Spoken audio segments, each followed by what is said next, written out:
안녕하세요 여러분, 호텔리어 마담 송입니다. 오늘은 호텔은 이렇게 해서 돈을 번다, 레비뉴 매니지먼트에 대해서 얘기를 해볼까 해요. 여러분 호텔 좋아하세요? 여러분들도 호텔을 좋아하시는 그 각각의 이유가 있으시겠지만요. 대부분의 사람들은 그런 것 같아요. 호텔을 좋아하는 이유가 호텔에는 그 수영장이나 피트니스 센터 아니면 레스토랑 같은 그런 부대 시설이 갖춰져 있기 때문에 사랑하는 가족들 혹은 친구들과 함께 잠시라도 이런 편안한 그런 휴식을 취할 수 있는 공간이어서 호텔을 좋아하시는 것 같더라고요. 오늘은 여러분들이 이렇게 좋아하시는 호텔은 어떻게 해서 매출을 올리는지에 대해서 여러분들께 말씀드리고자 합니다. 제가 처음 하얏트 호텔에 호텔리어 새내기로 입사했을 때에는 1986년도에 아시안게임이 있었고요. 그 다음 2년 후인 88년도, 1988년도엔 여러분 다 아시죠? 88 올림픽 게임이 있었어요. 이거 88 올림픽 게임을 계기로 해서 많은 외국인들이 한국을 찾기 시작했고요. 그리고 이분들을 수용하기 위해서 대형 호텔들이 속속 오픈을 하기 시작했습니다. 그래서 그때 당시에 오픈했던 호텔들이 인터콘티넨탈 호텔, 롯데 호텔, 그리고 홍제동에 있는 스위스 그랜드 호텔, 그 호텔은 지금은 그랜드 힐튼이죠. 그리고 지금은 사라지고 없어요. 아쉽게도 라마다 르네상스라고 하는 호텔이 있었는데 그런 호텔들이 속속 오픈하기 시작했어요. 그때는 정말 경기가 굉장히 좋을 때였죠. 몇 년 전 신문에서 읽은 기사인데요.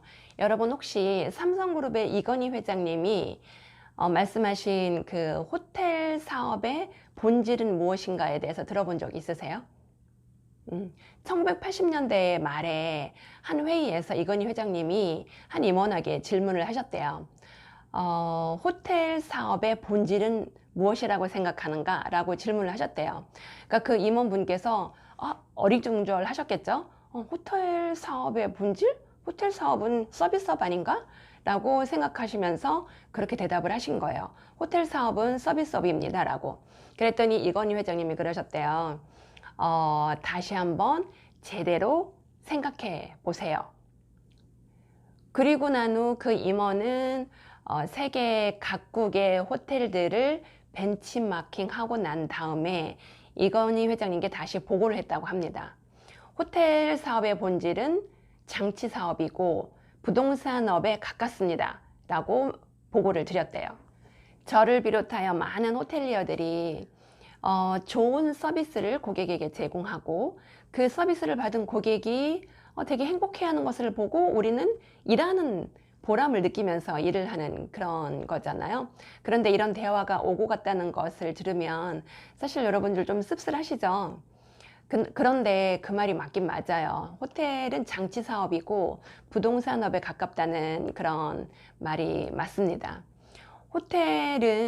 그 호텔이 어디에 위치해 있냐에 따라서 사업의 성패가 갈리고요. 이익이 났어도 잠시라도 재투자를 하지 않으면 고객의 선택을 받지 못하게 되는 그런 사업인 거죠. 1980년대만 해도 경제 성장이 엄청 높았기 때문에 땅을 매입을 해서 호텔을 오픈을 하게 되면 주변도 같이 개발이 돼서 땅값이 엄청나게 상승을 했기 때문에 그 개발 이익이 어마어마하게 컸었죠. 호텔을 경영해서 나오는 그 영업이익은 사실 덤이었습니다. 그러나 이제는 그런 환상적인 숫자를 기대하기는 어려운 그런 시기가 된 거죠. 그래서 오늘은 개발적보다는 어떻게 호텔을 운영을 해서 매출을 올리게 되는지에 대해서 간략하게 얘기를 할까 합니다. 자, 객실이 100개인 A라는 호텔이 있어요. 그리고 공시 가격이 $100예요. 오늘 객실을 50개를 판매를 했습니다. 그리고 예약이 더 이상 안 들어와요. 그리고 손님들은 그 공시가 $100가 비싸다고 생각을 해서 예약을 하지를 않습니다. 그 다음날 사장님이 그 사실을 알고 난 다음에 엄청 후회를 했어요. 아이고, 이게 가격을 낮춰서라도 판매를 할 걸. 그 다음 날은 객실이 만실이 되었습니다. 100달러의 객실을 100실 전부 판매를 했는데도 불구하고 계속해서 전화가 옵니다. 심지어 어떤 손님께서는 가격은 상관없으니까 객실만 예약해 주세요 라고 하시는 손님도 계실 정도예요. 또 사장님이 아쉬워하셨겠죠? 아이고, 그럴 줄 알았으면 더 비싸게 팔걸. 네, 바로 그래서 일드 매니지먼트라는 개념이 탄생하게 되었습니다.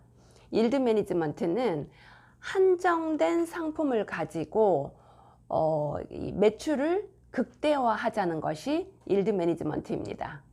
호텔 객실은 수요가 줄어든다고 해서 하루아침에 객실의 수를 줄일 수가 없고요. 반대로 수요가 막 올라간다고 해서 그 제조업은 보통 그러잖아요. 수요가 늘어나면 생산 라인을 풀 가동을 하고 심지어는 야근까지 해서도 이게 제품 생산량을 늘리잖아요. 그런데 호텔은 하루아침에 객실 몇십 개 뭐 이렇게 뚝딱 만들어낼 수가 없는 겁니다. 그리고 오늘 판매하지 못한 객실을 예를 들면 오늘 객실 10개를 판매를 못했어요. 그래서 오늘 판매하지 못한 그 객실 10개를 내일로 넘겨서 내일 110개로 판매할 수 없는 상품이 바로 호텔 객실 상품입니다. 이에 따라서 그 객실 점유율이 낮을 때는 가격을 낮춰서라도 객실을 좀 많이 판매를 하고, 그리고 수요가 많아질 때는 가격을 높여서 판매하자는 것이 바로 일드 매니지먼트 개념입니다. 이 개념은 먼저 항공사에서 도입이 됐고요. 그 다음에 호텔이나 렌트카, 레스토랑 등에서도 적용을 하게 되었습니다. 여러분 혹시 땡처리로 비행기 티켓 예약해 본 적 있으세요? 비행기도 마찬가지입니다. 예를 들어서 300석짜리 비행기가 있어요. 그 비행기가 100불에 예약을 받았는데 내일 모레 이틀 후에 이륙을 해야 되는데 예약이 더 이상 들어오질 않아요. 10석이 지금 현재 남아 있어요. 그런데 더 이상 예약이 이제 안 들어오기 때문에 10석이 빈 채로 이륙을 하게 생겼어요. 여러분 만약에 이 10석을 비운 상태로 이륙을 하게 되면 뭐 적은 인원을 태웠다고 해서 기름값이 더 낮아지는 것도 아니고 인건비도 어차피 들어가는 인건비인데 10석이 비면은 100불 곱하기 10석 해서 1000불이 없어지는 거예요. 그런데 만약에 50%라도 할인을 해서 마지막 손님들 예약을 받게 되면 500불이라도 벌게 되는 거죠. 바로 이런 개념으로 이 항공사에서 땡처리 예약이 생기게 된 겁니다. 그러나 만약 호텔이 레스토랑이나 아니면 연회장 같은 그런 부대 시설이 있는 호텔이라면 이렇게 단순한 다시 말해서 점유율이 낮으면 낮게라도 팔고, 그리고 점유율이 높은 날에는 가격이 낮은 그런 예약은 커트해버리는 그런 단순한 개념으로 운영을 하면 손해를 보는 경우도 있습니다. 예약을 받을 때 어떤 타입의 예약을 받을 건지, 예를 들어서 그 호텔 객실이 여러 가지가 있잖아요. 스탠다드가 있고 딜럭스가 있고 스위트룸이 있고 여러 종류의 그런 객실이 있는데 어떤 객실을 어떤 손님에게, 손님도 고객군이 있거든요. 그래서 예를 들면 그 손님이 비즈니스 고객이냐 아니면은 여행을 목적으로 온 레저 고객이냐, 아니면 그 손님이 개별적으로 여행하고 있는 개별 손님이냐 아니면 단체 손님이냐, 승무원이냐, 그런 고객군, 그리고 어떤 가격으로 언제 예약을 받을 건지 이런 모든 것을 종합적으로 고려해서 예약을 받고 운영을 하는 것이 레비뉴 매니지먼트의 개념입니다. 예를 들어서 50실짜리 단체 그리고 100실짜리 단체가 있어요. 근데 만약에 이게 이익이 똑같이 나는 그런 그룹이라면 객실만 운영하는 호텔에서는 이 50실짜리 단체 예약을 받는 것이 100실짜리 단체 예약 받는 것보다는 더 좋습니다. 왜냐하면 객실 운영하는 데 있어서 청소비라든가 세탁비라든가 객실에 셋업하는 여러 가지 그런 어메니티 여러 가지 객실에 셋업하는 그런 변동비가 들어가기 때문에 50실 예약 받는 것보다 100실 예약 받는 것은 손해일 수가 있어요. 같은 이익을 낸다고 할 때. 그런데 만약에 이 100실짜리 단체가 객실만 사용하는 게 아니고 연회 매출이나 기타 다른 매출과 연관이 된다면 그런 예약은 받아야 되는 것입니다. 제가 모 호텔에서 근무를 할 때 이 레비뉴 매니지먼트를 이해 못하는 그런 직원들 때문에 조금 힘들었던 그런 씁쓸한 기억이 있어요. 제가 부임한 지 한 2달이 안 됐을 때 어느 날 세일즈맨이 굉장히 걱정스러운 얼굴을 하고 있어요.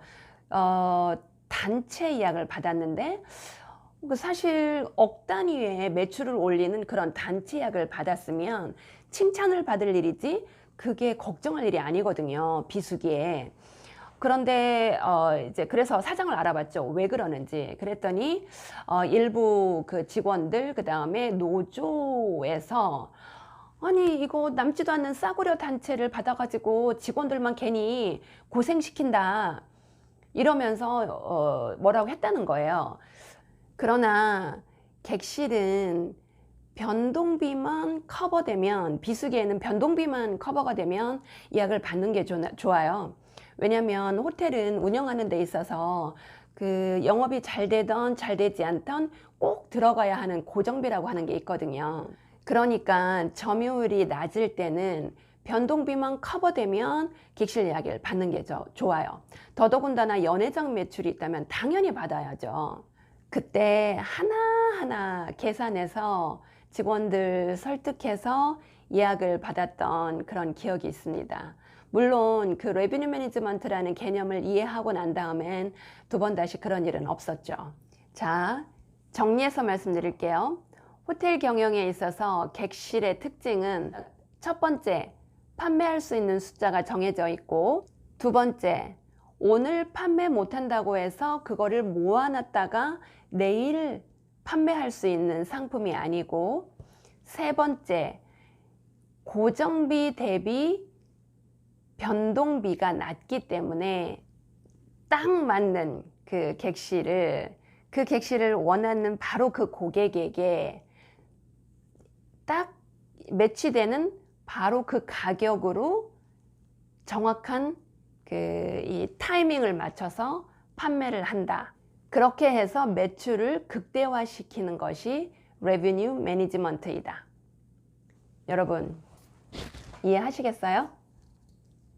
사실 이 레비뉴 매니지먼트 개념은 호텔에서 근무하는 직원들에게도 한 이틀 정도 교육을 시켜야지 완전하게 이해할 수 있는 그런 개념이에요.